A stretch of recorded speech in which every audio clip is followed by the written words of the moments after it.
திருமணமான ஆண்களின் மிகவும் தர்ம சங்கடமான சூழல் யாதெனில், ஏதேனும் ஒரு பிரச்சனை வந்தால் மனைவியின் குடும்பத்தார் பக்கம் நிற்பதா அல்லது தன் குடும்பத்தார் பக்கம் நிற்பதா என்பதே.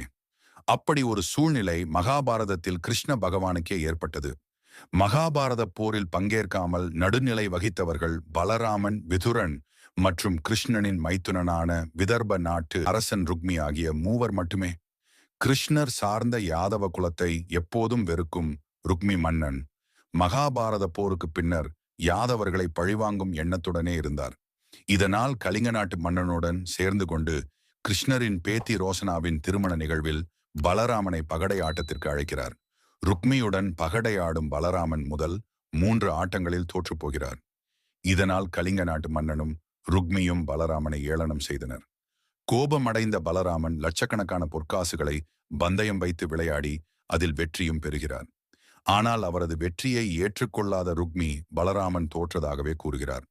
அப்போது ஒரு அசரீரி தோன்றி பலராமன் வெற்றி பெற்றதாக அறிவிக்கிறது.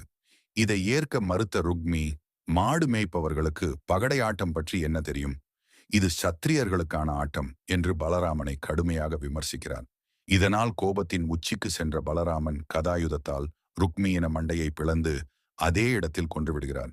தன்னை பார்த்து சிரித்த கலிங்க நாட்டு மன்னனின் வாயை உடைத்து பற்களை சிதறடித்தார். இதனால் கிருஷ்ணனின் மனைவி ருக்மணி கிருஷ்ணனிடம் சென்று நியாயம் கேட்டபோது, பலராமனோ தனது அண்ணன் எனவும் ருக்மியோ தனது மைத்துனன் எனவும் கூறி யார் பக்கமும் நியாயம் சொல்லாமல் மௌனமாக இருந்து விட்டார்.